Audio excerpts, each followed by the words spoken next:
The Hail Varsity Radio Saturday morning show. Strap yourselves in. Here are your hosts, Chris Schmidt. Y'all don't even know he was a virgin until he's 28, and now, roll tide. And Mark Kraynak. Time has come for someone to put his foot down. And that foot is me. Welcome to it. Weekend editions here. It's Hail Varsity Radio. Chris Schmidt and Mark Kraynak, Elijah Herbel. Hope you're doing all right. If you're just catching up with this new landing spot this morning over on KFOR, FM 1015 and 1240 AM. Numbers to get in, 402-489-1240, 402-489-1240. And can find us on different social media channels.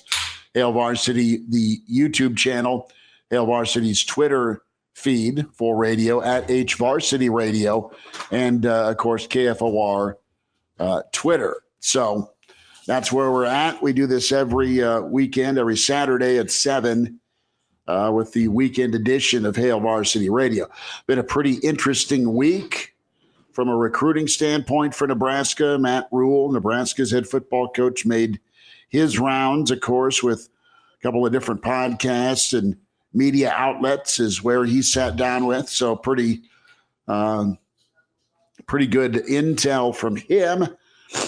And Nebraska basketball stays hot as they have won 3 out of 4. They look to make things happen tomorrow at PBA against Maryland. Husker baseball kicked off the 2023 season last night. And a tough way to go for Coach Bolt and the Big Red as they fell 7-3 to San Diego. Elijah, what's happening on your end? Good Friday night. Ready to roll this morning? I've been ready to roll this morning. Friday night was just fine. Caught an episode of Survivor with my roommates and tried to get to bed as early as I could. Nothing too exciting on a Friday night, I guess, from my perspective. I'm just ready for a week with the women in action today. You got the men in action tomorrow. That's good stuff. And with baseball, I didn't get a chance really to catch much of that game last night. I did catch the 8th and 9th inning, which now it seems like in hindsight was probably the 2 worst innings to catch. That was I don't want to call it a disappointing opening night. Obviously, losing on opening night is disappointing no matter how many ways you slice it. But still just nice to have Husker baseball back in general, and it's a long weekend. You got 3 games left to get right. So I think if there's any encouraging performance from last night, it was the performance of Emmett Olson on the bump, only giving up a couple of runs in the innings that he pitched. And the bullpen let you down just a little bit. That's going to happen this season. You didn't get enough run support, as I'm sure you would have liked either. But it's early in the season still. You're getting your first warm weather experience right now, and they come back, and I'm sure they're going to battle the rest of the weekend. Well, let's get Kraynak a link sent. Yes, that is right. I do need to send that off to him, don't I? Yeah. So let's get you caught up here with the Nebraska rundown here. Again, Husker baseball falling to 0-1 on the year, 7-3 last night. Huskers had 3 hits and make that 3 runs, 5 hits, no errors. You had 7 runs, 10 hits, 1 error for San Diego. The thing with Nebraska that was no good, though, man, is they left 11 runners on base and just 6 runners stranded for San Diego. Good news for Nebraska. Some of those guys offensively, Bryce Matthews, 2 for 4 at the plate, had a double, 2 RBI and a walk. And you had Dylan Carey, 1 for 4 in his college debut. And Griffin Everett and Charlie Fisher, along with Josh Caron. They drew 2 walks apiece for the Big Red. Emmett Olson got the loss, went 5 1/3. Garza came in, went 1 1/3 in his Husker debut. Allowed just 1 run, 2 hits, struck out a pair. The thing, though, is the runners in scoring position, the stranded runners, that the difference for Nebraska last night. You had San Diego breaking a 2-2 tie in the 6th with Kevin Sims, and that turned things from a tie ball game to a 4-2 deficit in the 7th. So what have we talked about this week for Nebraska baseball?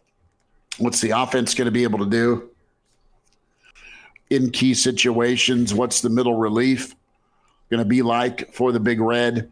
And can you capitalize offensively? We welcome in Mark Kraynak as he's Mr. Baseball. He's excited for another season of Big Red baseball, and he's also somebody that will be in the third base coach's box this year with his own guy. That's right. Kraynak, what's up? That's what's up. Good to be with you, gentlemen, this morning after a little bit of a slow start, but that's okay. It's okay. Sometimes slow starts happen. It's how you finish, right? We're going to have a great segment at 7:52 today. Or sorry, 8:52. We're going to finish strong. So it's good to be here. Did you watch any of the San Diego game last night? They streamed it. You can watch these games on the WCC network. I did not. I would imagine the quality was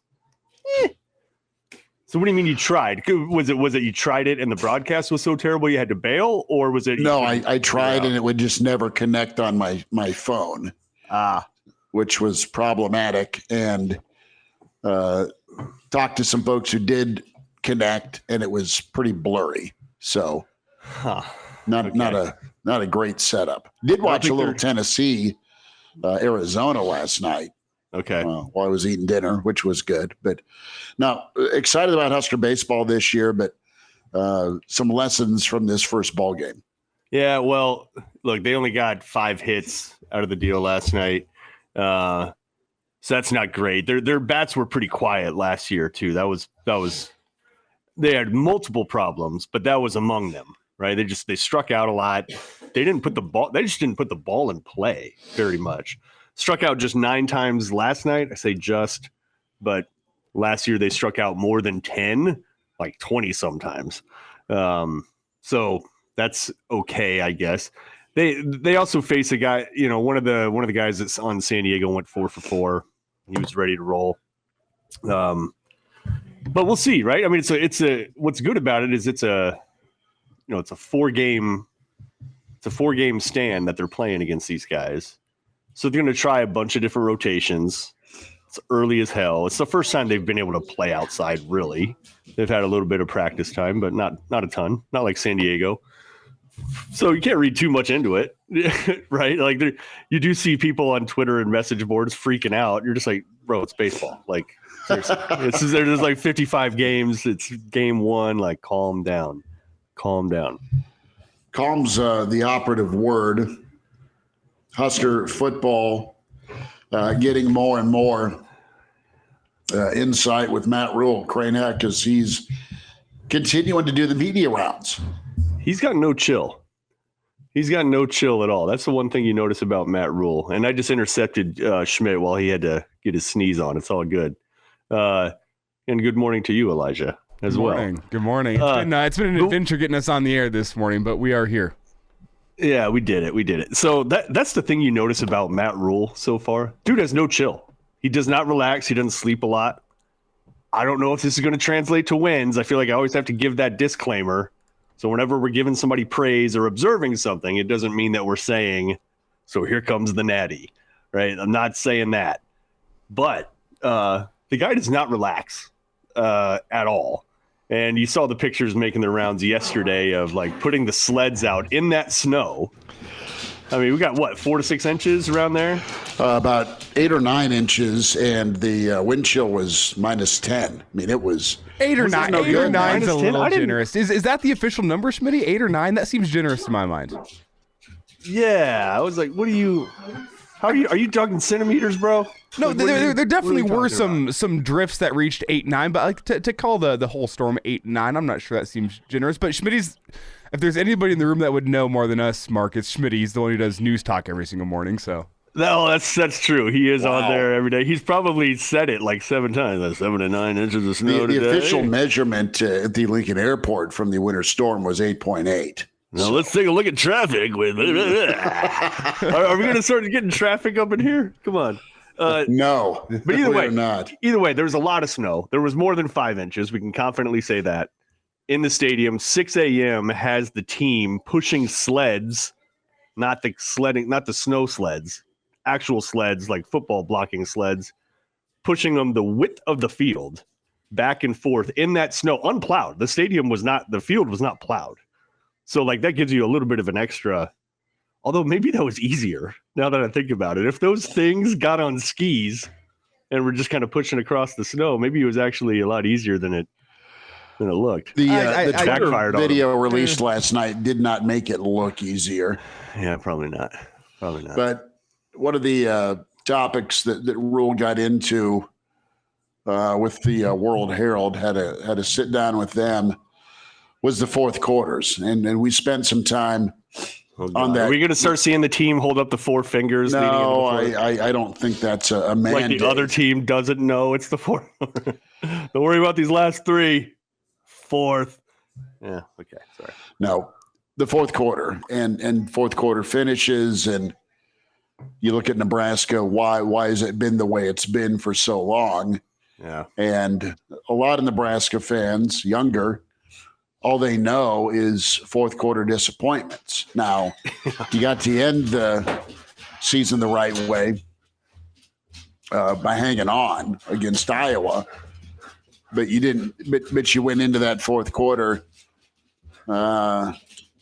little tenuous because of how things and momentum had shifted.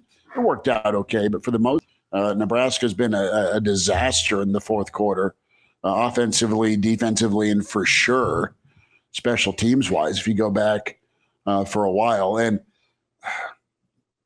got this email yesterday about the mindset of, well, you know, it's overblown with being a physical team and it translating to wins as far as how much hitting you do during the week with wins on Saturday. And email I got is from a friend that's down at the university, and it's just different. We were talking with Dolman about this yesterday, and I said, when did the fourth quarter turn into an issue for Nebraska football? And I remember as a kid growing up, you had some ball games where teams that ended up competing for and winning national championships had great fourth quarters. University of Washington, as an example, Colorado's fourth quarter in 1990, and I know I'm going back quite a few years, but those are two games that stick out before Nebraska's run there, where Nebraska led and then fell and got pretty much blown out in the fourth quarter. Well, it completely shifted for those championship runs. Well,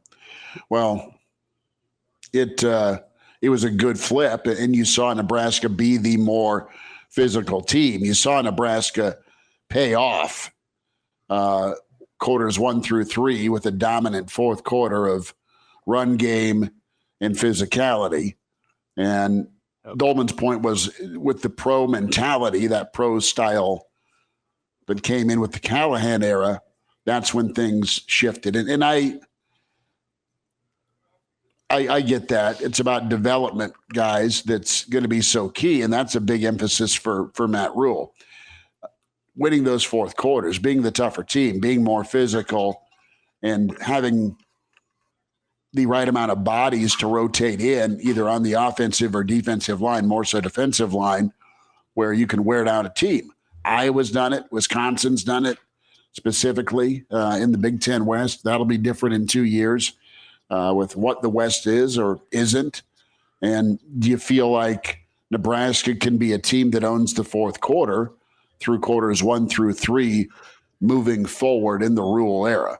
I think it's going to be important to do that, because Rule's point with this sit down with the World Herald is these guys got to get comfortable being uncomfortable in the fourth quarter. He doesn't want their heart rate to spike in the fourth quarter, just because that's the world you're going to live in the Big Ten is fourth quarters, and they're a one-score ball game. And we don't need to detail one-score games with Nebraska football the last 7 years. Yeah, Nebraska did okay with that even post Solich under Pelini for a couple years, right? Under Rex, like when Rex Burkhead was at tailbacks, he salted a couple games away. When they were pretty close, they could count on it. You had Searles blocking. I believe you had Spencer Long at the time too. I could be wrong. Quali, Caputo. Times there. Yeah. So you were able to put some dudes away or put some teams away with Rex, but it has been a while. You've maybe had a game or two, each season where you're able to do that against a vastly inferior opponent. But I'm talking about when it's an equal, when the kind of talent level is fairly equal, which I kind of view the West as that.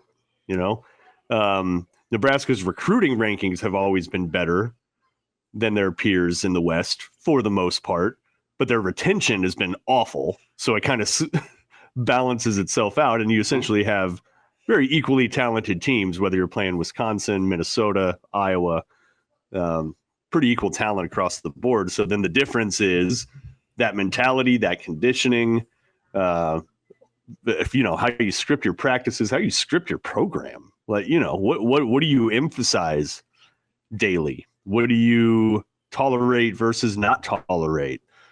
Who on the team do you reward versus not reward? It gets down to the very foundation of what your team is about. And now whether this is going to work, again, another story. And I'm very curious about how this year one is going to go with Rule, because I don't think any of us expect a Baylor or Temple 1 or 2 win kind of season. No, I don't think we see that coming necessarily. Right. Like, I'm just like, what? No, because you think you have enough dudes, and Rule has said it in this setting with the World Herald. And then prior to and the assistants have said it too. They're just like, hey, this team works. Like, a lot of times you go into a program and, their work ethic's terrible and you got guys with terrible attitudes and all that, but that's not what they're walking into. They've been vocal about that, just saying, no, our team works hard. They're not afraid of it. They're ready to go. And that's been a pleasant surprise for them. And it's for that reason, I don't think you're staring down a 1 or 2 win season necessarily. Well, something we talked about yesterday, Mark, is just how many close games Nebraska had last year with all these fourth quarter. And the question, I think, in my mind is how close is that to being able to be flipped whenever you talk about, you had 4 games where you were tied or had a lead going into the fourth quarter last year, and why aren't you able to hold on to those leads? And what's it going to take to be able to flip that from Matt Rule and staff? Is it just simply, we're going to toughen them up in winter conditioning. We're going to go out there and we're going to push sleds around in the snow. Well, that's awesome. But my question is what actually needs to be done to be able to get you over that hump? Is it something that can be flipped in an offseason, or is this something that it's just, you need different guys in here and you're going to have to wait through 2-3 years of development to get those guys ready, a la Baylor, a la Temple? Or is this a situation where you can take the guys that you had last year, these same guys who aren't able to hold on to a fourth quarter lead, and make some tweaks and get those things flipped around in order to find more success next season? That's the question in my mind, I think. And I think the obvious answer that we can dive into here is significant development and improvement along the offensive line. That's how you do it, right? Mm-hmm. Like, that's number 1A, 1B, 1C. Number 2 is actually calling plays that allow them to showcase that. Number 3 is having a tailback that can find the hole, right? But offensive line-wise, I've been thinking about this. Now, Bryce Benhart, he got a lot of criticism last year. And if you look at like Pro Football Focus grades, which grades every single play of every offensive lineman across the country, every game, he performed pretty poor early. But later in the year, he started to do well. He started to grade a lot higher. So which you would say, okay, he improved as the year went along. So you take him, you take Newilly. Now, Nuri was a pretty good guard from what I recall. Very good. Yeah. Yeah. And, but then he had to sit out last year, so he wasn't there. So if you have an improved Benhart, if you have Newilly back, if you can slide Corcoran inside, which is certainly possible. Left tackle just doesn't seem like his spot. It just doesn't. And then you get Prohaska back, and Prohaska showed that he can play a little bit. And then you got the transfer center from Arizona State. Like, yeah, look, I'm not saying these are outlands, saying these guys are going to win, offensive line of the year or anything like that. But, I think we've seen Corcoran and Benhart earlier than if you had a really good humming program with a good offensive line culture, with good retention. I don't even think we would have seen these guys yet, right? But they were pressed into action well before they were ready, clearly. You just said it. You just said it. They've been pressed into action. That's the best option Nebraska had. Or, all right, we're winning these high-profile recruiting battles over Wisconsin, Iowa, Minnesota. We told you you'd have a chance to play. We're going to give you a chance to play, and you're not ready for Big Ten play, and you've not really settled in a spot. If you're Corcoran, you've been right, you've been left, you've been guard, tackle or guard, and you've not had a year, COVID, and then last spring you were injured to settle in and just get a year of reps or an off season of reps. You've had no bowl practice to get the 15 extra practices either if you're Nebraska on the lines of scrimmage. But no, I mean, it is going to be an offensive line thing. And you have some I didn't even mention Piper. I think, performed pretty well down the stretch last year, too. They got better. But Nebraska's Pro Football Focus grade, they were the worst or second to worst in the Big Ten when it comes to run blocking and pass blocking. And as a unit, they graded second to last in the league. So there's only there's one direction to go down, and there's plenty of rungs to climb up as far as where you end in the Big Ten. But no, I mean, it's going to be about being physical, being fast, and being pretty big. I mean, those are the three pillars Rule wants with his football team. And you want to win some close fourth quarter games. You want to be the team that wins the war of attrition, or the tougher football team. It is going to be the offensive line and defensive line that get it done. And, I mean, I'm anxious to see it. He's the first to hit pause on the hype. He gets that it's just, a day-to-day thing versus talking about all this glory that's to come. I mean, he's very measured with that, but I like his approach. And he's going to do it with a fast football team, but he gets, I think, the way to win in the Big Ten and beyond, and that's with downhill and being physical. Can you get the guys move that direction here sooner rather than later? And it's just something that you're not able to typically rush the lines of scrimmage. Well, and it's there's a trickle-down effect, too. When that isn't right, then you have issues at running back, too. You remember Anthony Grant, first half of the year, how he ran the ball versus second half. Second half, he didn't trust it. No. He didn't trust that there were going to be holes, and a lot of times there weren't. So you could understand where he was coming from. And then all of a sudden he's starting to try to bounce everything. And, generally speaking, in most of the defenses he played, that isn't going to work because they're fast enough to pursue, And so he didn't trust being able to run the play as designed because it was completely blown up for the most part. So then it forced him to bounce, and a lot of times he's retreating. And so, he's like losing yardage, and just the whole run game broke down, right? The entire thing broke down, and you just couldn't trust it anymore. And then as a play caller, if you're Whipple, if you're Joseph, you're just like, just throw it to Trey. That's our offense. We're Trey, go long. We're going to throw it to you. Like, that's our offense. And that's essential. That's what the offense was. That's all. They can't stop it. They know it's coming. Couldn't do it. Go deep. Yeah. But let's also remember that last year's offense wasn't run in a way that tried to protect the offensive line either with these running schemes where, get the quarterback out there. Whenever Casey Thompson goes down, you have a capable runner in both Brock Purdy and Logan Smothers, and the team doesn't turn to quarterback run, which is the easiest way to protect an offensive line because it gives you a numbers advantage. You don't turn to it. You also have to keep that in mind. But I'm kind of along with Schmidt here, where this offensive line got better, but you're going up against the best or I shouldn't say the best, but the better run defenses on your schedule towards the tail end of the year. You also lose your starting quarterback, and you have an offensive coordinator that's unwilling to call anything that's going to try to help out this offensive line. So there's a culmination of factors there. I'm not trying to argue that the offensive line in any way, shape, or form was better than average last year. It was still the problem within the offense, but I also don't think you had a system which tried to protect them, knowing that they're the weak link on the offense as a whole. What an S show. Right? Like, this really happened last year. Like, let's think about that. You remember Frost coming into a post game talking about how him and the offensive coordinator can cooperate better. It's like, are you guys at what? You're arguing about what do you mean you can cooperate better? Are you serious? Like, that's really happening right now, coach. Like, what are you?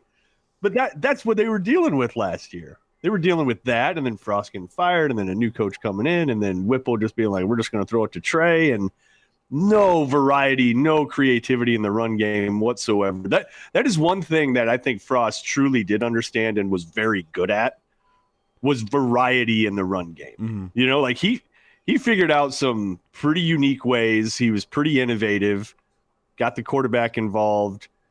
You know, he could generally, I wouldn't say they were, you know, just plowing over defenses with their run game, but they were good at scheming it, and they were good at, like, at least keeping you honest on the ground. Whipple, no, man, he just had a few basic zone plays, and that was kind of it. It was Tecmo Bowl, right? There's 4 run plays, right?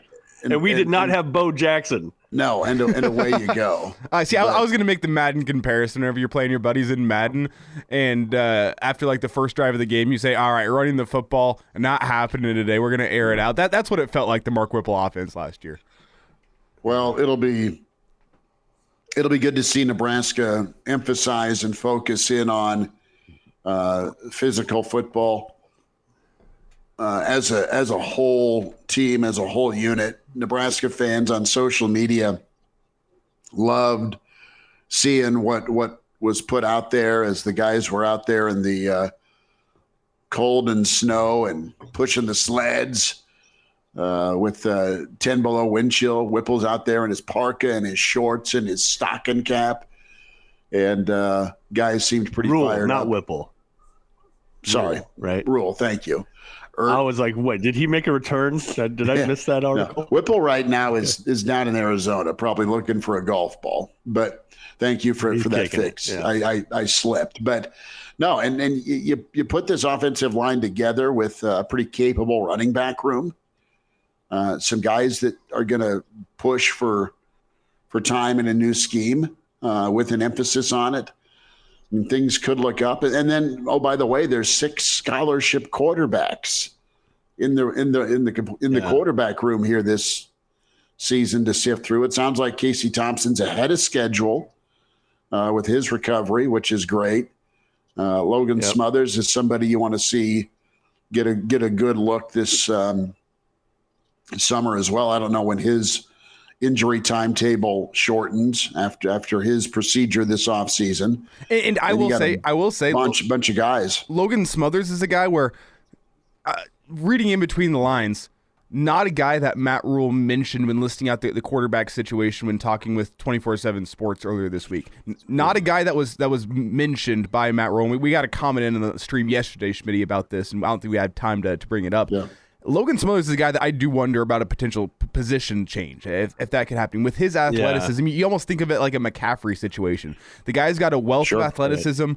You're unsure how he's going to fit in as a quarterback in a new offense, the Satterfield offense, the Matt Rule offense. I know they like the RPO element, but not quite something that he has shown in his Husker career. He's been a guy that uses the legs to open things up and just take what the defense gives you from a passing game sense, and just kind of unsure how he's going to fit into the new offense, the new look offense. And you go, is this a potential candidate for a position switch? Because I don't see him beating out the likes of Casey Thompson and Jeff Sims in a quarterback battle. And then where does that leave you? So I do wonder what else could he bring to the field aside from being a quarterback, especially whenever, you start off 2 months into the job for Matt Rule and he's not listing you as a guy that he's watching for in the quarterback room. That's automatically a bad sign, and coaches will do that. It may have been unintentional for Matt Rule leaving out Logan Smothers, but even if it is unintentional, it kind of lets you know what's going on behind the scenes, because if you got a guy who's in the running to get significant playing time at quarterback next season, not a guy you're going to forget about mentioning in an interview.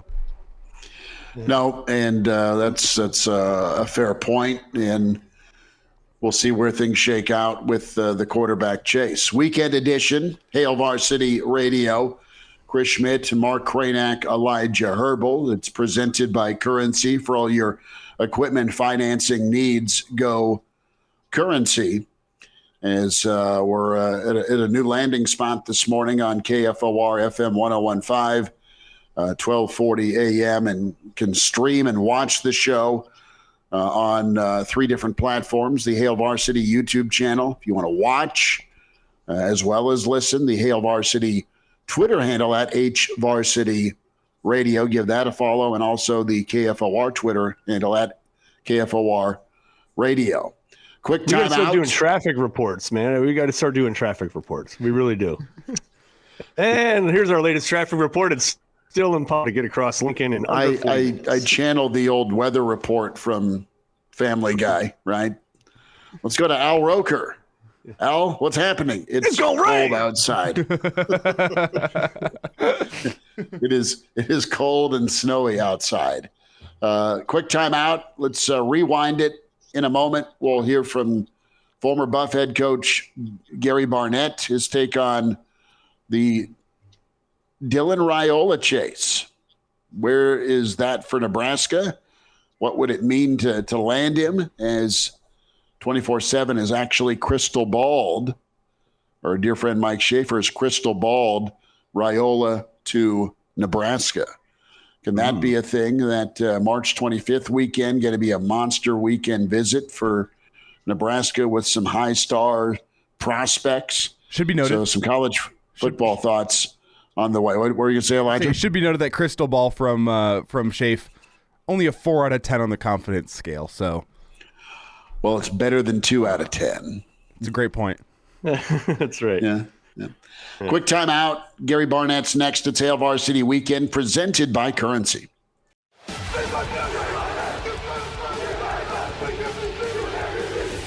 back with Hail Varsity Radio with Chris Schmidt and Mark Kraynak.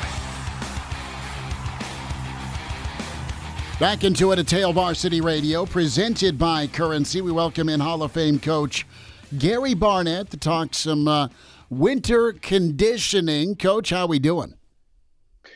Well, I think we're going to get sunshine today for a while, and it's been chilly down here, and really the forecast is not for it to get much better. So, but you still got to pick up your clubs and go play. You got nothing else to do. So, I will trade you a snow shovel for a 9-iron. How you feel about that? Well, I handle them both about the same, so sounds good to me. Hey, I want to ask you about we'll get into Nebraska, Colorado, the offseason, all this good stuff. But if you're Notre Dame and you have a chance to add Utah's offensive coordinator, but the $2.8 million buyout being a roadblock, man, would that tick you off, or do you say anything about it, Coach? Talk to me a little bit about the economic parts of having to and wanting to add to your staff after you lose somebody. Well, I think a lot of it depends on where you are and the philosophy that you live under. And I think Notre Dame has sort of always been that way. Mm-hmm. And, you got to give them credit to being true to themselves and to what they believe in. And so I think I know back when I was that sort of thing was an issue. Mm-hmm. And that was, so I think they're just being Notre Dame, which is, I'm being complimentary of them because I respect the fact that they're true to themselves in this deal. So, the other side of the coin is it's a different world out there for everybody other than a few schools like Notre Dame. And, you got to decide, how far you're going to go. And, that's a decision that I think is a culture that university, has made some decisions. And like I said, you got to give them credit. Gary Barnett with us here on Hail Varsity Radio. Coach, a lot's been made because it's new for Nebraska and what Coach Rule's doing with support staff. I mean, he has 38 or 39 people around the program. It's right around what Bama and Texas have. And what's your take on that? How many folks would you have had around the program had you been able to do it? And do you like that move and that philosophy of having so many bodies there that can help further the program? I think that's just the way it is for most of these programs now. And I think NIL, not so much NIL, but for sure the transfer portal commands its own group of people. And so it's whatever you're willing to pay for. I was never in a position where that kind of option was available. So I'm not sure what to think of it. I think the other thing is making sure you can find 38 people that you really trust and buy into everything you're going to do. Do you really have time to vet all those people? Or do you just rely a lot on faith in making some of those hires and on reputation and their past, which I'm sure it is. But, it's a big organization. They all are. And I know University of Colorado's gone the same way. We don't have enough offices for all these guys, or all these people. But it's the way of the world now, and it just sort of, whether you like it or not, that's the way it's going to be. And so you better find a way to appreciate it and respect it and work with it. Let's talk about the task at hand. Nebraska's in the process of trying to get down to 85 scholarships. They're at 101 or 102 right now. And the other thing you're going to do between now and the end of April is to try and improve your line of scrimmage. What's reasonable, Coach? What can you get done between now and the end of spring ball on both lines of scrimmage? You got a lot of guys that have played a lot of snaps on the offensive side. You got a new defensive coordinator you've never worked with that is going to instill what he wants defensively. But how much can get done? What needs to get done? Well, most of it at this point in time is a lot of mental work. And when I say mental work, just off-season programs for me were times when I wanted to see who would compete, who wanted to compete more than everybody else, and who would do anything to accomplish what they needed to accomplish within the rules. So it was a time for me to really push competitiveness with my team and weed out the guys. And it becomes pretty obvious which ones aren't going to be competitive, and reinforce, make better the other players. So you want everybody to have this competitive mindset. One, that the never quit mindset. Two, no matter it can't be too tough for me. We can do anything here. We can endure a lot of hard work.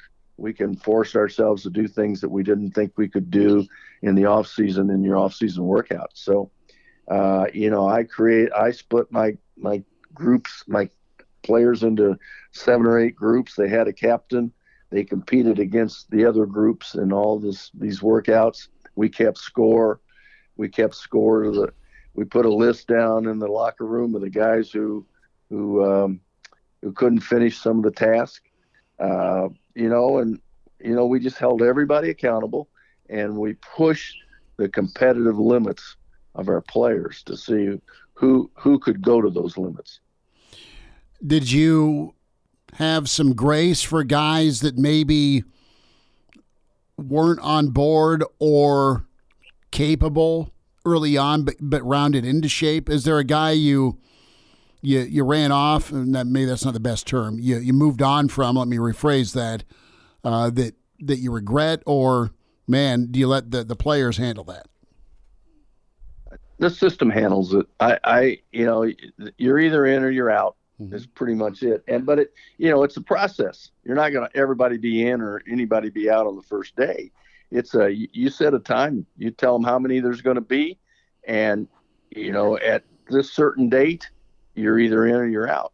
And it's not that hard to do. And it's incredible how hard these kids will work and how closely it draws them. Now, there's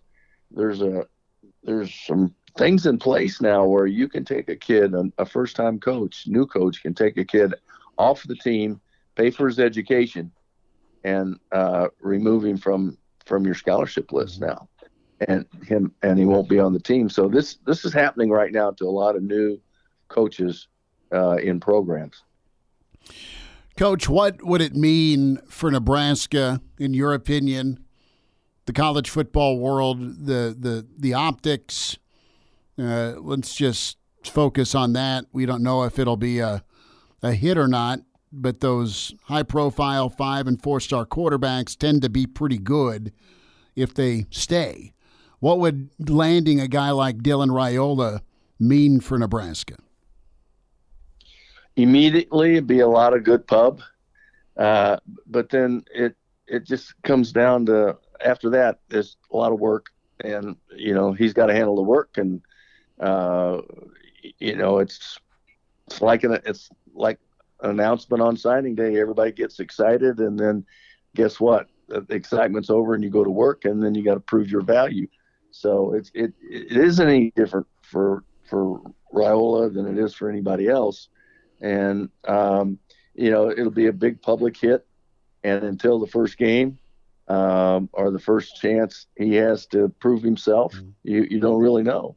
So it's everybody, once the publicity's over, everybody starts at the same place, and then how do they progress?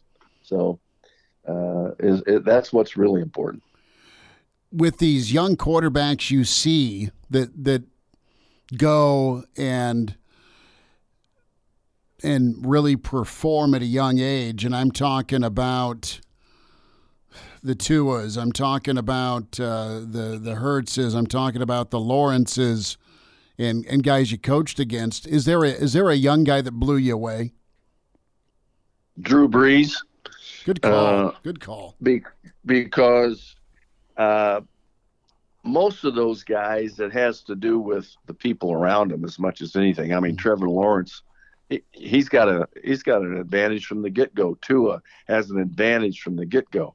But a guy like Drew Brees coming into Purdue as a freshman did not have any advantages.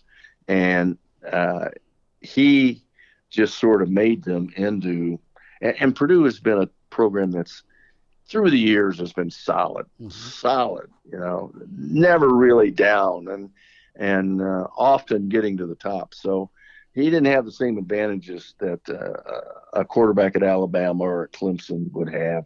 But he made an immediate impact, and you could tell. Junior had a basketball camp at South Lake many years ago, so we went down there, right? It was Drew Brees' high school. And I know Texas is loaded with dudes, and he just was counted out until he beat you and went to go play in the Rose Bowl, and then, oh, by the way, let's go win a Super Bowl, just because of his height. I mean, do you believe that many folks were squeamish on him? I mean, hindsight's always 20/20, but wow, look how great he is, and look how many folks passed. Well, you gotta remember that was the 90s. It was 97. I think it's the first time we played him. 98. Everybody was after the taller quarterbacks. Nobody was. The spread offenses weren't necessarily in. You were running three wide receivers, one back, but you weren't running the option, and so that kind of quarterback was lower shelf. He wasn't top shelf guy, and so, but it changed pretty fast. Not that he was an option quarterback, but he just proved that there's guys that those numbers, those heights don't really mean all that much. Gary Barnett with his coach. We'll get you out here in a minute. A thought on Eric Bieniemy and that second half, him and Andy Reid, and just what KC was able to do. Wow, they were on fire. They were on fire. That was a very creative offense. I thought it was brilliantly handled there at the end. I know a lot of people were going, take the touchdown, no way. I mean, they did it just perfectly. And those kids were coached up to do it perfect. Those men were coached up to do it perfectly. So, yeah, it was to me a great piece of team play and coordination between coaches and players being on the same page. And really both teams played well. You think about that game, no major injuries, one turnover. It was an unforced turnover. And that was it. Very few penalties. The game went on, great hits in that game, a great chess game as well. So, yeah, I thought it was as good as it could get. The turf bother you? It bothered me more because the announcers kept drawing attention to it. I think if I were just watching it and not listening, I wouldn't have noticed it. No, I get you. It's always fascinating to drive by down in Arizona and see the grass growing, and then they roll the field in. Yeah, well, new rye is always slick, and that's what that was. And so it's always slick, and so I don't think it made a difference in the game, though. Are you putting for dough this weekend? You got some tee times before we say goodbye? Well, yeah. Well, I know you're playing, but I mean, are you on a heater? Are you winning? No, I'm not. I'm not winning. I'm paying out right now. So. Well, let's just hope that changes for you. All right. Yeah, no kidding. Starting today. That's good, Coach. You take care. We'll check in. Thanks again for the time. All right, Chris. Great being with you. It's Gary Barnett with us here, weekend edition, Hail Varsity Radio. The rewind segment there with Coach Barnett, and loved his take on if Nebraska were to get a quarterback the caliber of Dylan Raiola, what that means. And he's 100% right. You get that initial bounce, that wow, that perception win, but then it's time to do something with the talent, develop the talent, get the high profile, high level, air quote, next difference maker, and then put the work in, right? Nebraska for sure putting the work in with winter conditioning, loving the winter part of winter conditioning yesterday. Junior's down in Arizona. I don't know that he went to go visit Uncle Barney, but Carson pulled a page out of Coach McBride's playbook last night. So I FaceTime my mom and just check in. How are things going? He's like, well, he's with his girlfriend's grandfather. Like, oh, yeah, what are they doing? They're out hunting scorpions. So Junior is out hunting scorpions. How do you hunt them? Very careful. What do you even use? A spear? Hammer? Blowtorch? I don't know. I was going to say some sort of net or something. I feel like the whole point of hunting scorpions is to catch them alive. I don't think you're going out there with a 22, but I don't know. I could be wrong. I mean, I don't need him coming back with a damaged pitching hand. You know? Well, I'm just sitting here wondering. I'm like, I don't think the whole point. I don't think you'd want to come back with damaged scorpions if you're going out scorpion hunting. Like, if you're taking a hammer or any sort of weapon to it, I think it's going to mostly destroy the scorpion. At which point, like, what's the point of going hunting for scorpions? Unless there's a difference between hunting and capturing. Yeah, well, I kind of tend to try to avoid scorpions versus go towards them. Right. So good on Carson, I guess. Yeah, 9 lives. I gotta get that figured out. Let's see if it's worth checking into. By the way, scorpions, giant insects for the most part, right? The smaller the scorpion, the bigger the problem, right? And there's really nothing like them. There's not like a family of animals that are like those guys. No. Hour 2 is on the way with Hail Varsity Weekend. And on the way, Brandon Vogel with us next hour. And the Iron Horse, Gary Sharp, Mark Kraynak, Chris Schmidt, Elijah Herbel. This is Hail Varsity, presented by Currency. The Hail Varsity Radio Saturday morning show. Strap yourselves in. Here are your hosts, Chris Schmidt. Y'all don't even know he was a virgin until he's 28, and now roll tide. And Mark Kraynak. Time has come for someone to put his foot down. And that foot is me.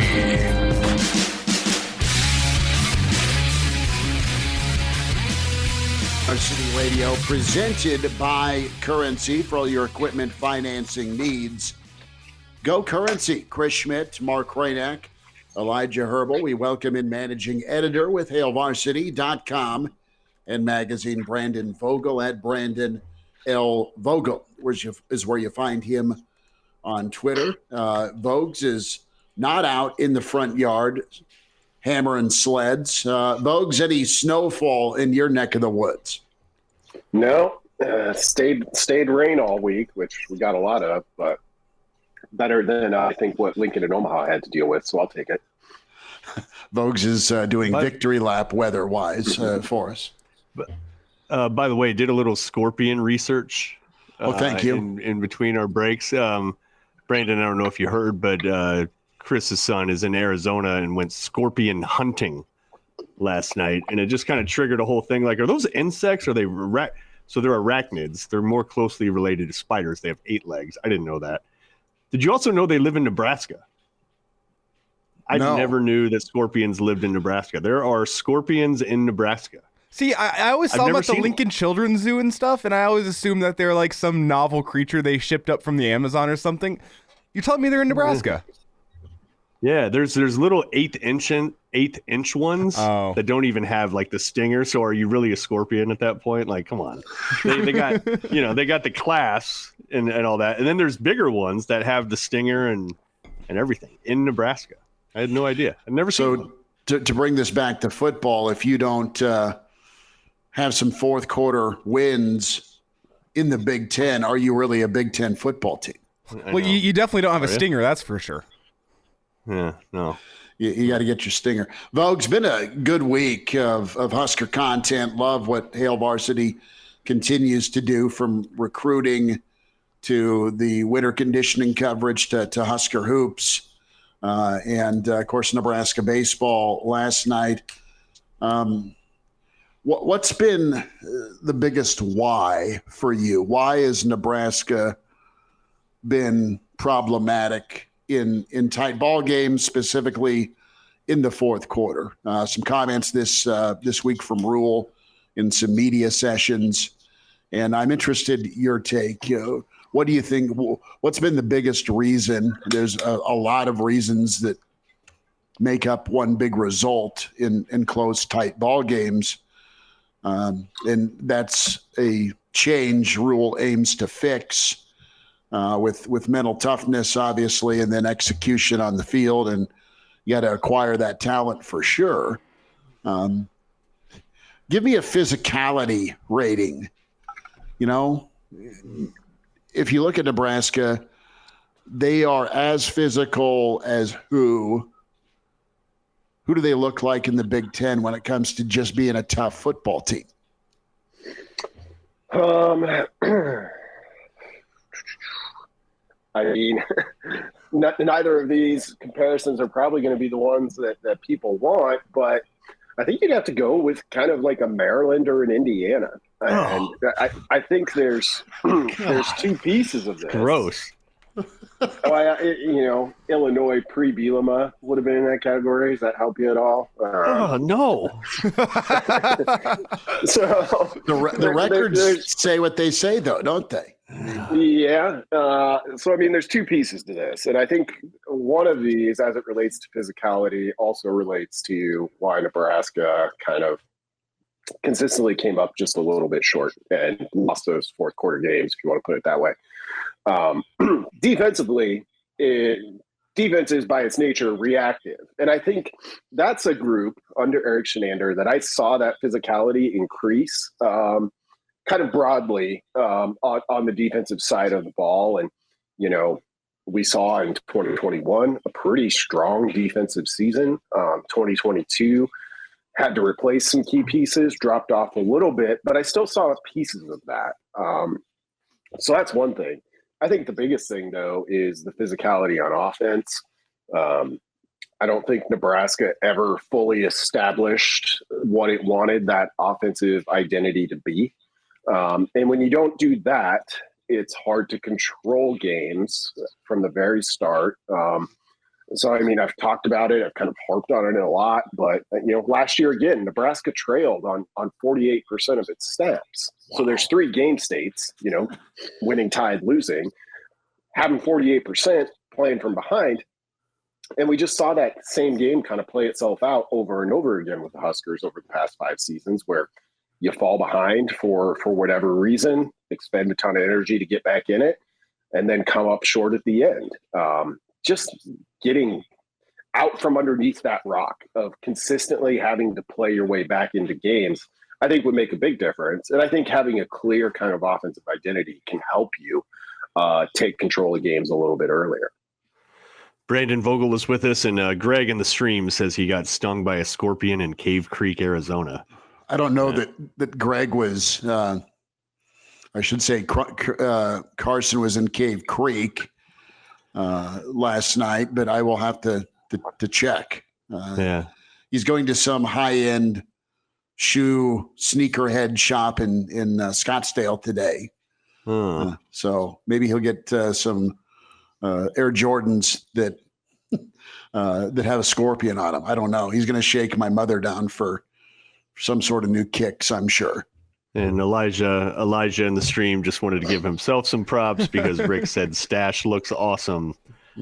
Eli. Okay. So I had to brag for a second. Somebody out there mentioned it, so I had to bring it up, you know. Identity and physicality back on point. Yeah, let's get back there. Yeah, Brandon, is part of this, you've done really good work looking at, quarterbacks, for instance, and how much do they improve over the course of their career. And one of your conclusions in a piece you did a couple of years ago was that they kind of are what they are from the beginning. They show you who they are, and they make just moderate incremental improvement for the most part.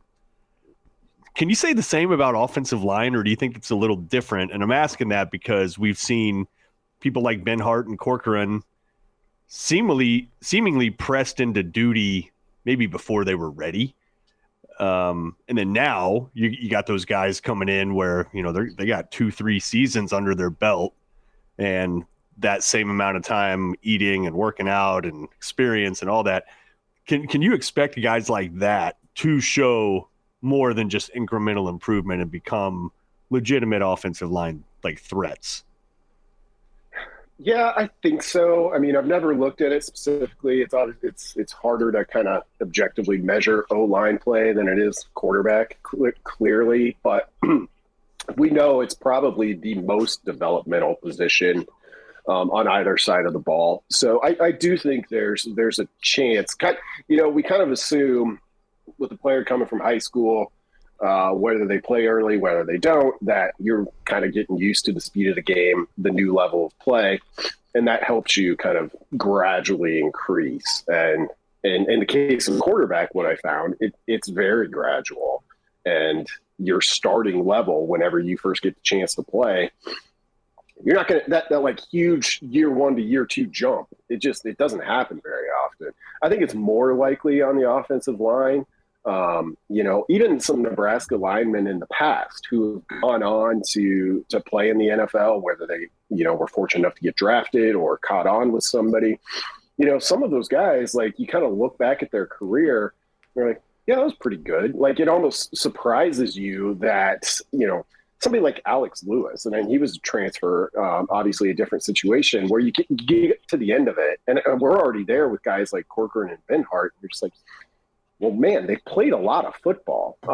And guys like that end up, I think, doing better in the NFL. It's almost like their NFL value ends up being a little bit higher than those of us who watch literally every game they play, every snap they play is in college. So That, to me, seems like maybe the argument for, yes, offensive lineman improvement is happening on maybe a more regular schedule. But without those big jumps, you're still kind of struggling to see it.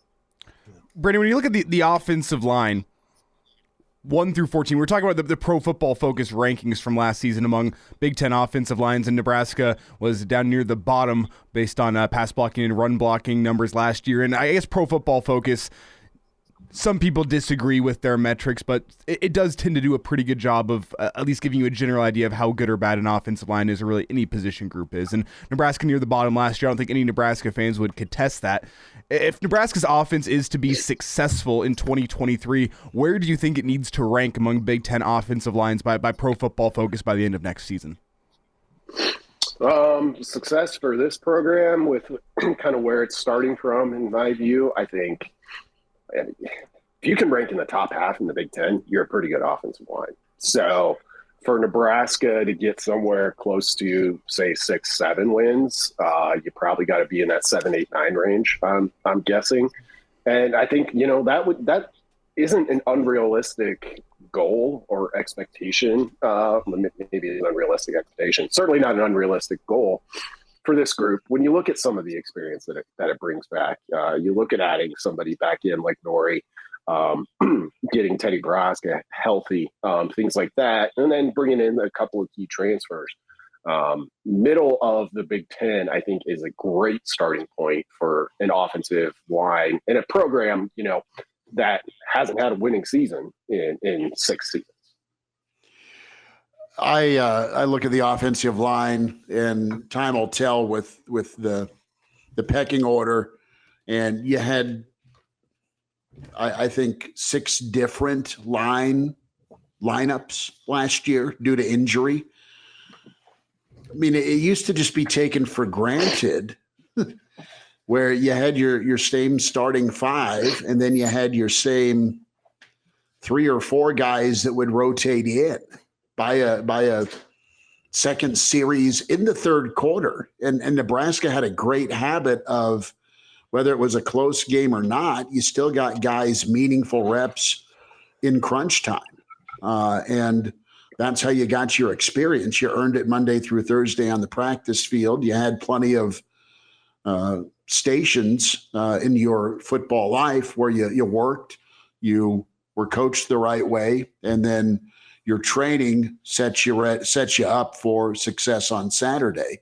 And I think Nebraska is getting back to that mindset, mentality. And listen, this isn't, Coach Kavanaugh with the offensive line recruited some NFL guys, and they had good moments in Lincoln.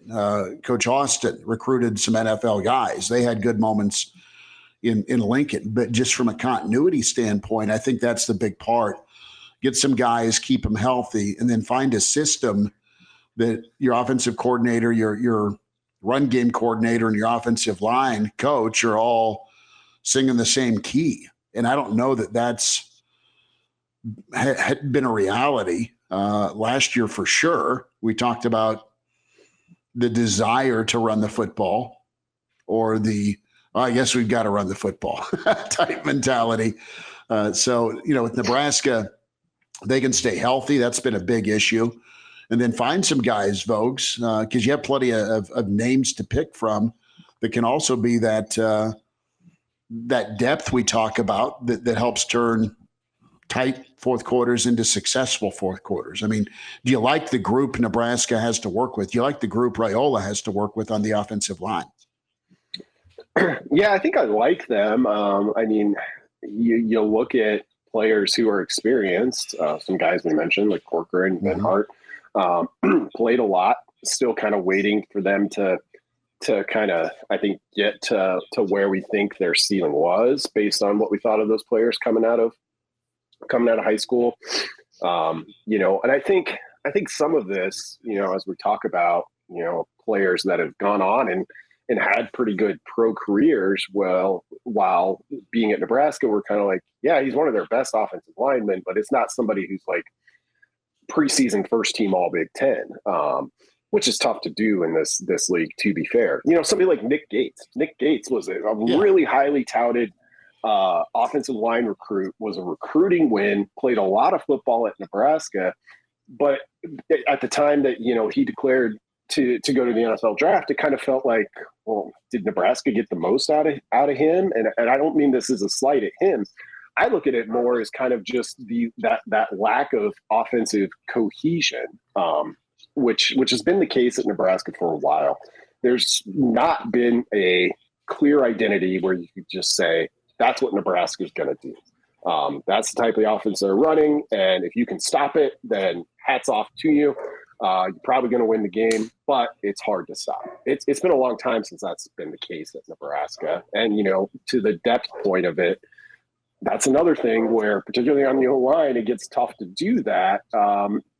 If you're trailing the majority of the time, which was certainly the case for, at least 4 of the past 5 Nebraska seasons. Brandon Vogel was with us on Hail Varsity Radio. All right, let's just have a little fun. Let's prognosticate. I think we can safely say there will be position changes for a handful of guys this year.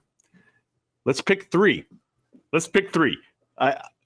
Who do you think is moving and to where? Who are candidates from the limited information that you have and the limited time you've been able to see some of these guys and kind of reading the tea leaves of what depth charts could look like at each position? Are there a few candidates that jump out to you right away where you're just like, what about this guy playing here? You get to be kind of GM over here, Billy Devaney style.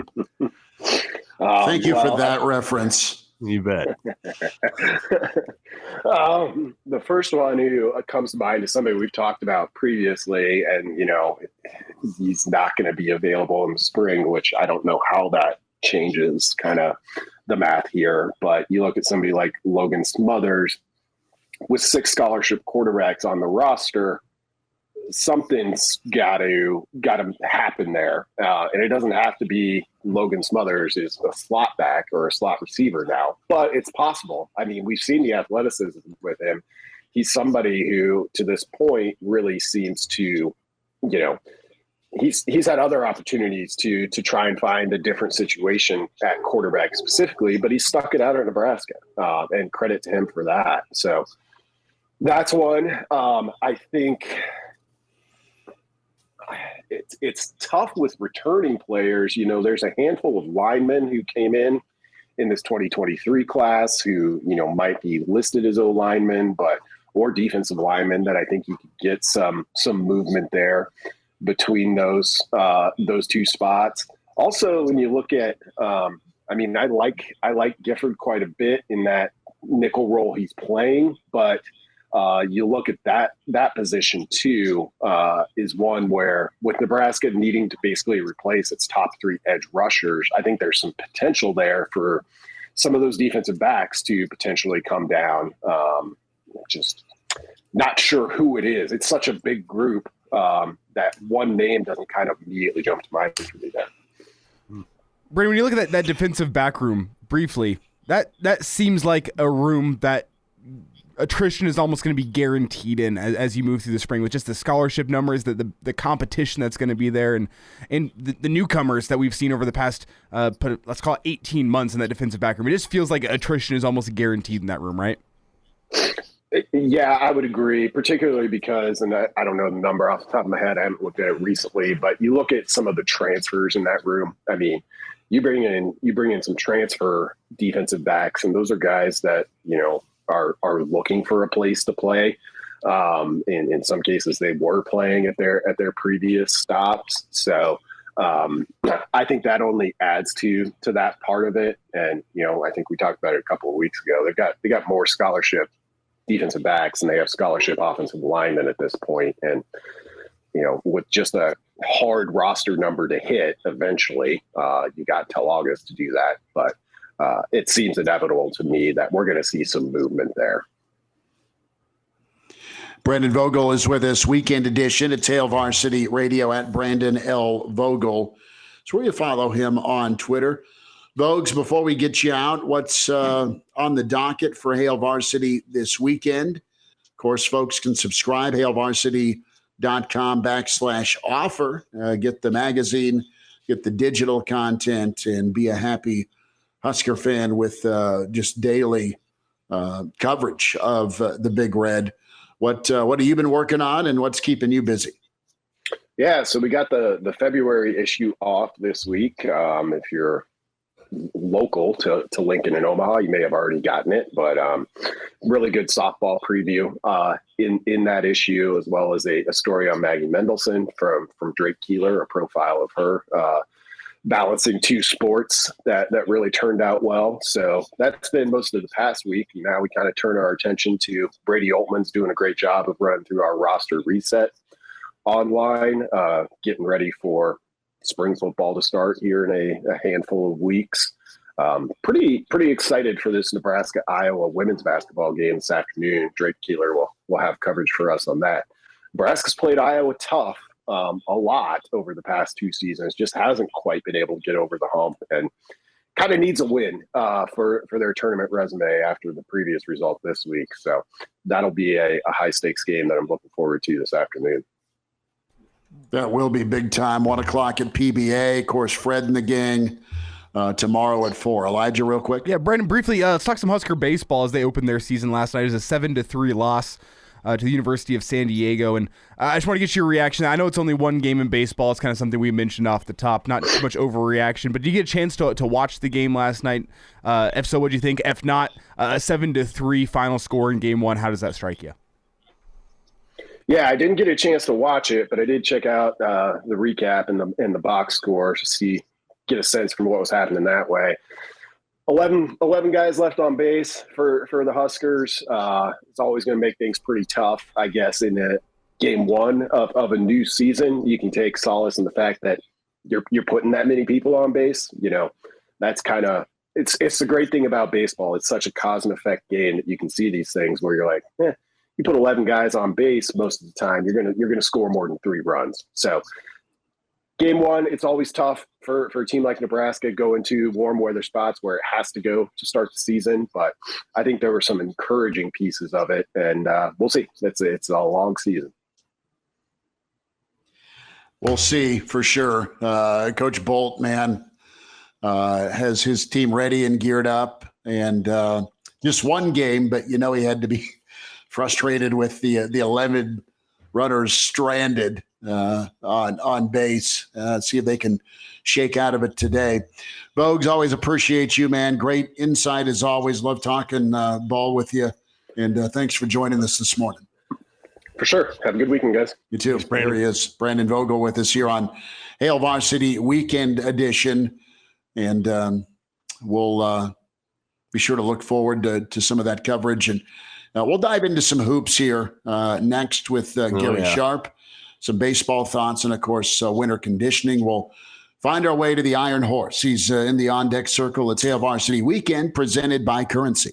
Here are the guys, Schmidt and Kraynak. Well, Hector, here's the game plan. You're going to bring us 2 absolute martinis. You know how I like them, straight up. And then precisely 7.5 minutes after that, you're going to bring us 2 more. Then 2 more after that every 5 minutes until one of us passes out. Excellent strategy, sir.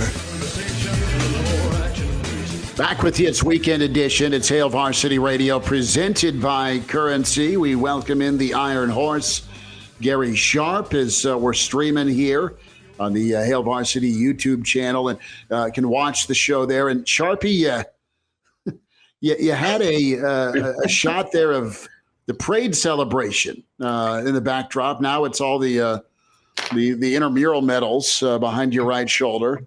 I like it, but you got to be still some. There we go. Yes.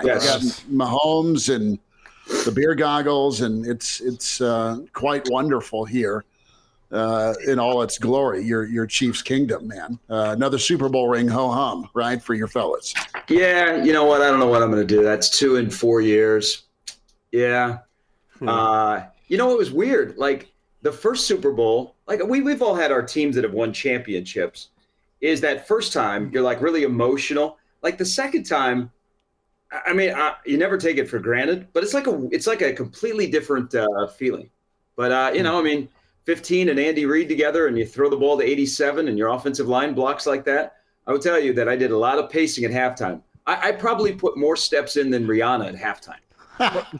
Gary, you didn't mention quickly. You said that we all have that moment where you watch a team win a championship, and I'm there. But I do have a buddy named Kalen, works up in Norfolk, and nice that you have a friend. Yeah, no, but he's a Lions fan and he's a Husker fan, and he was born in 1999. So not all of us get to see championships. Let's keep that in mind. Yeah. But Gary, speaking of champion, I was just gonna say, I want to get your reaction to Eric Bieniemy off to Washington before we get into some Husker news. It's probably good for both sides. It amazes me that EB doesn't have a job.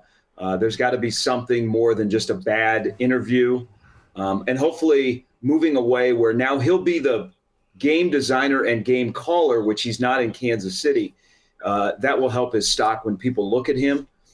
So, it's an interesting place where he's going because I think Ron Rivera is on the hot seat. But I think for where he wants to get, this is probably the right step for him.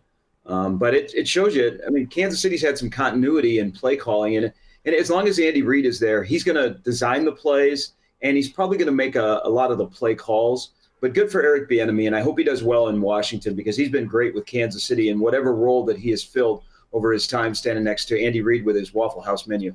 Bieniemy was a beast at Colorado too. Darian Hagan and no, not a beast. I hated him in 1990.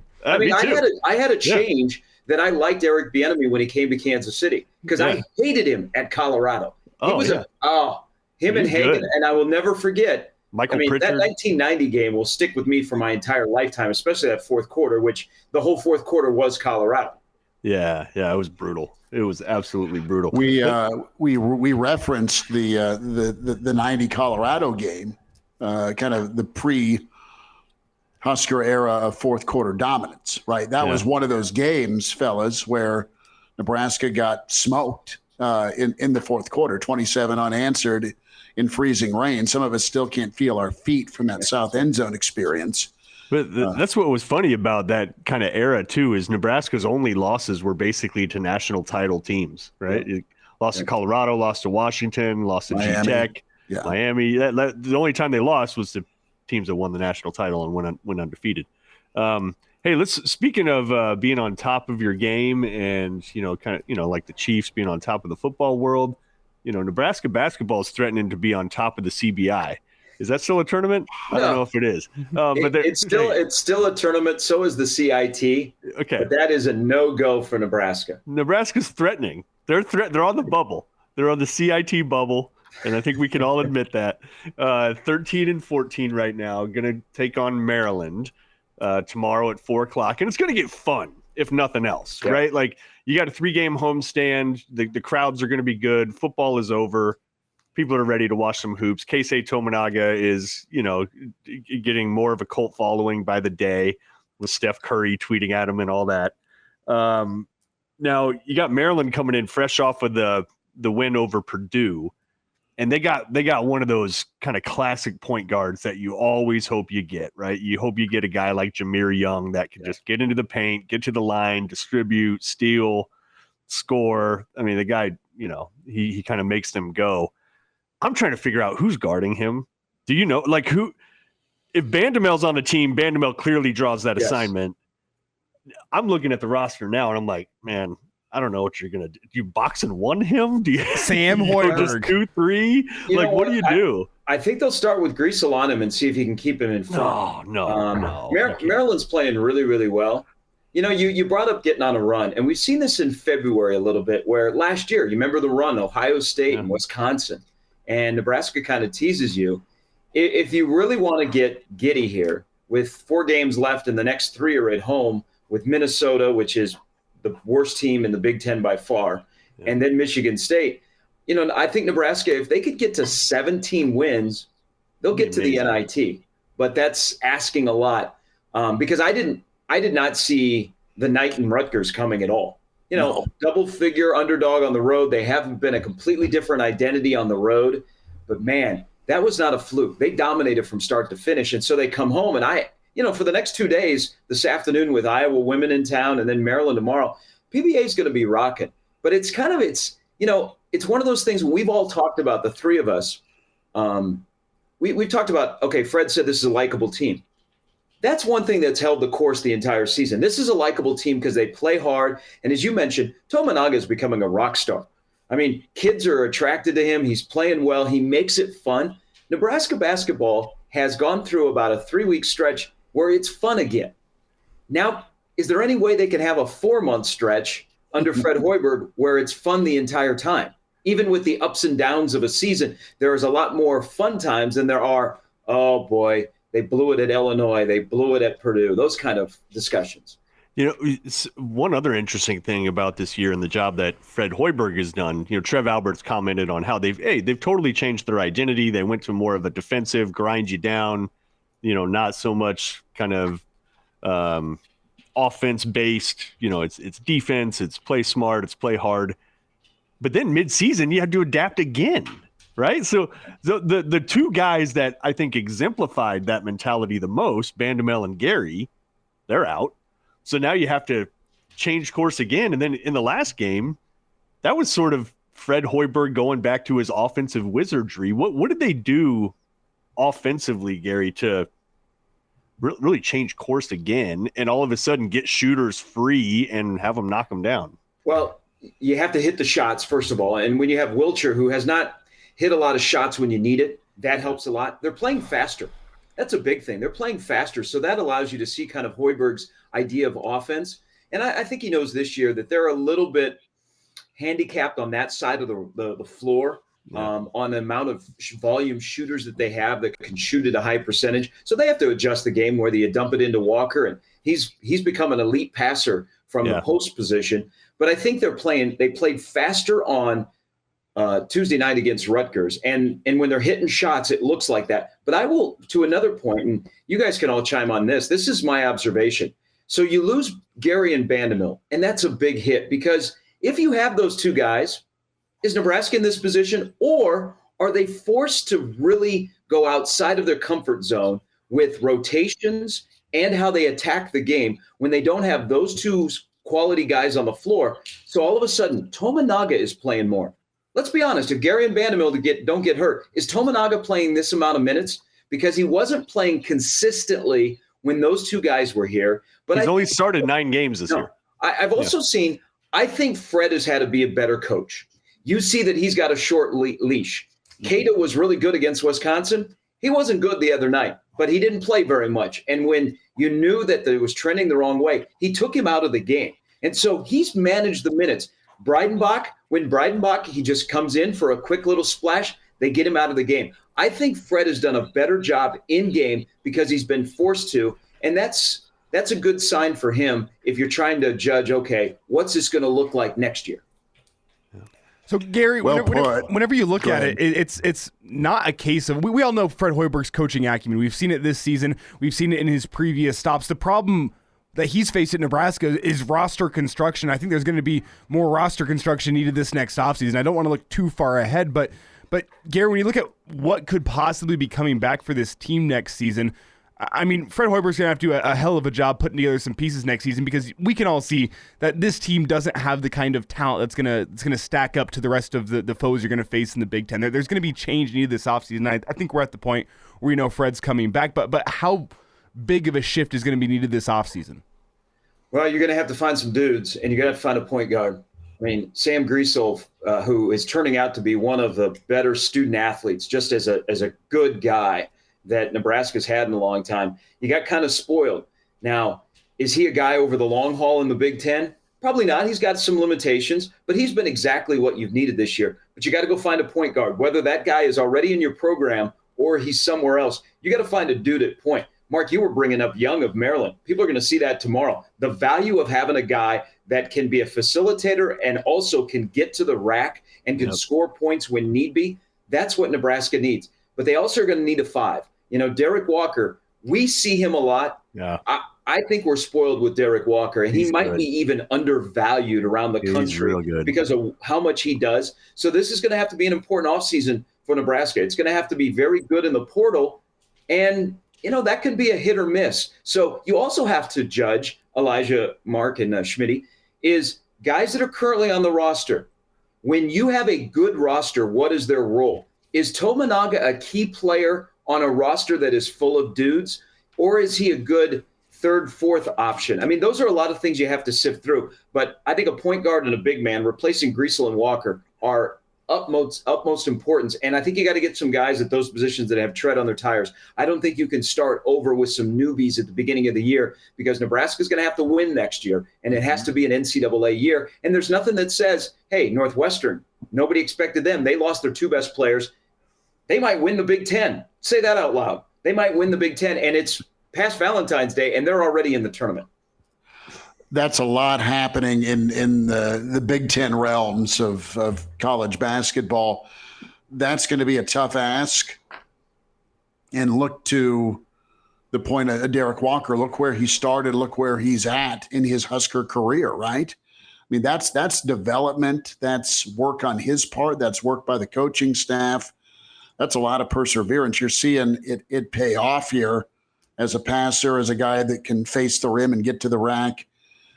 Griesel's been incredible, to your point, with just his mentality, right? That blue collar, let's come in and set the tone for the rest of the locker room.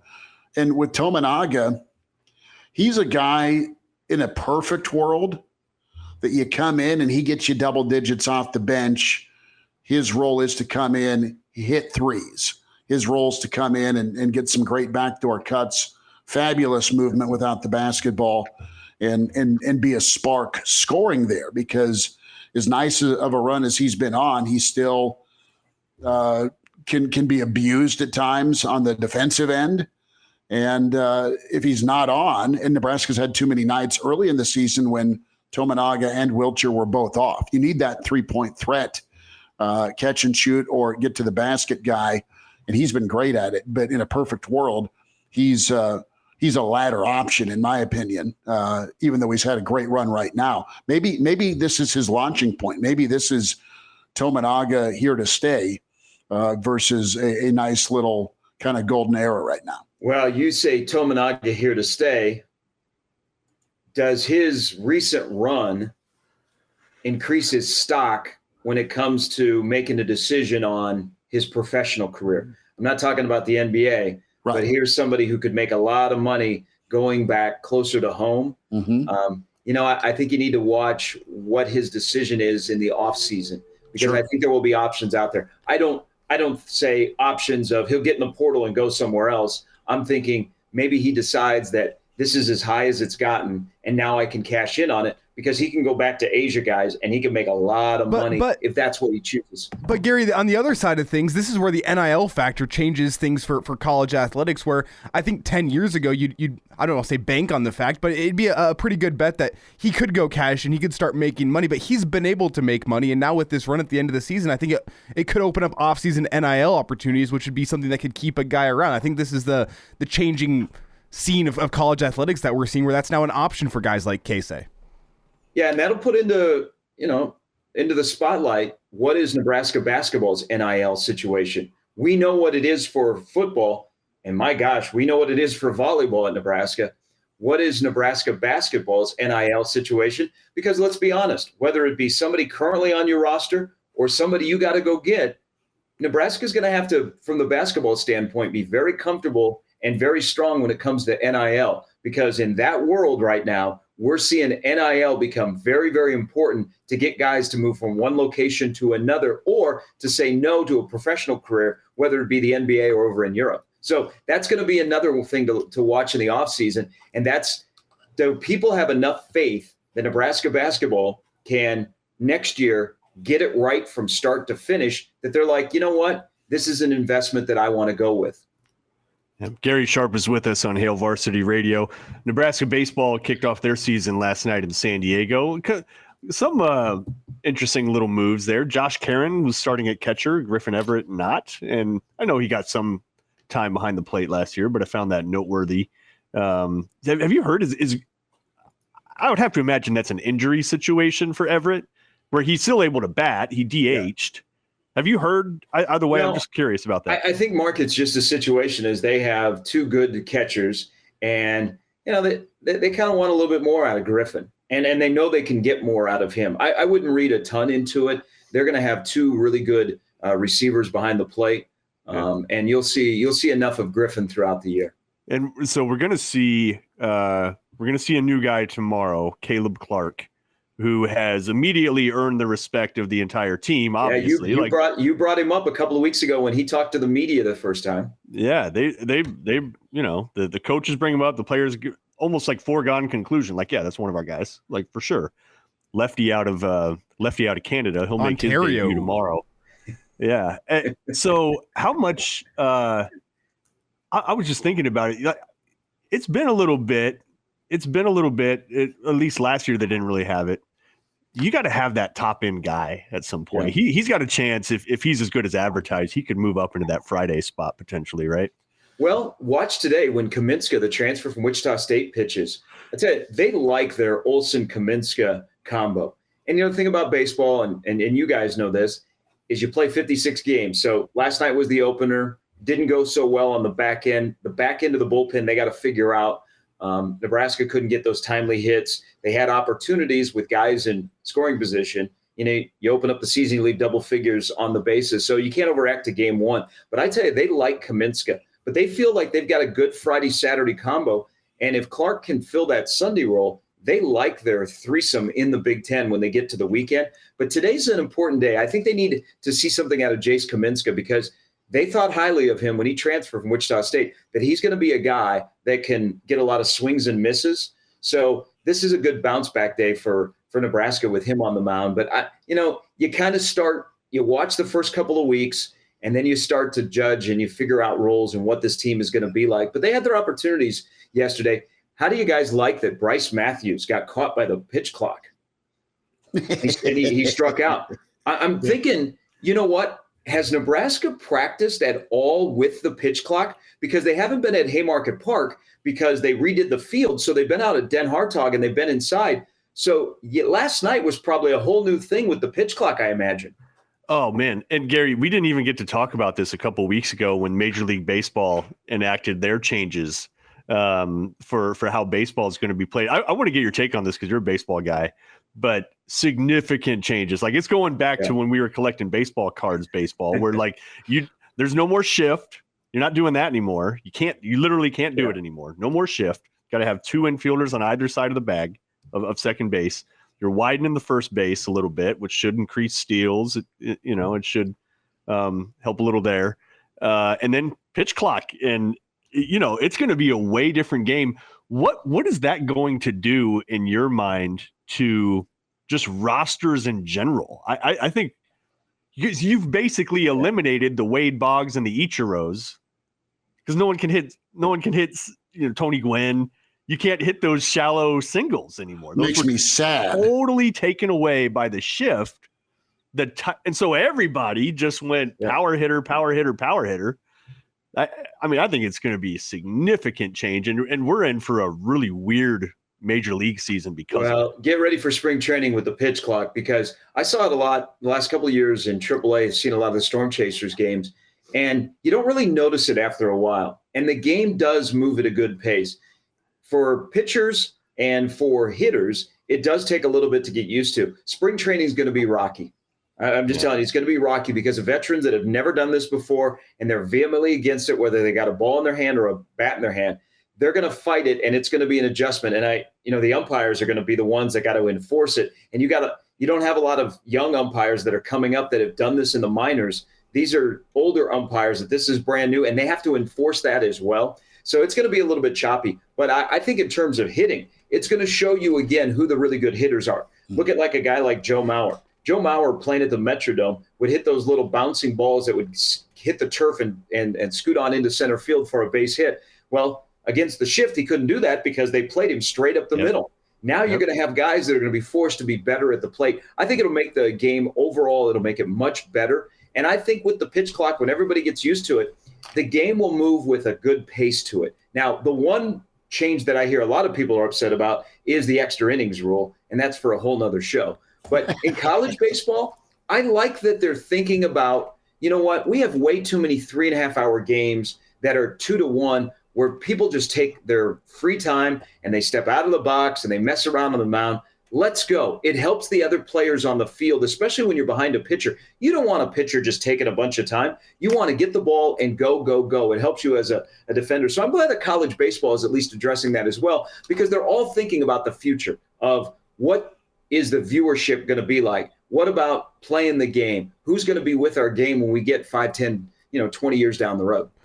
I would like to add, Gary, really fast, that I've talked to some of the backroom staff for the Storm Chasers last year whenever the change was made. Sounds like the players hated it for about 2 weeks, the pitch clocks, and then they get used to it.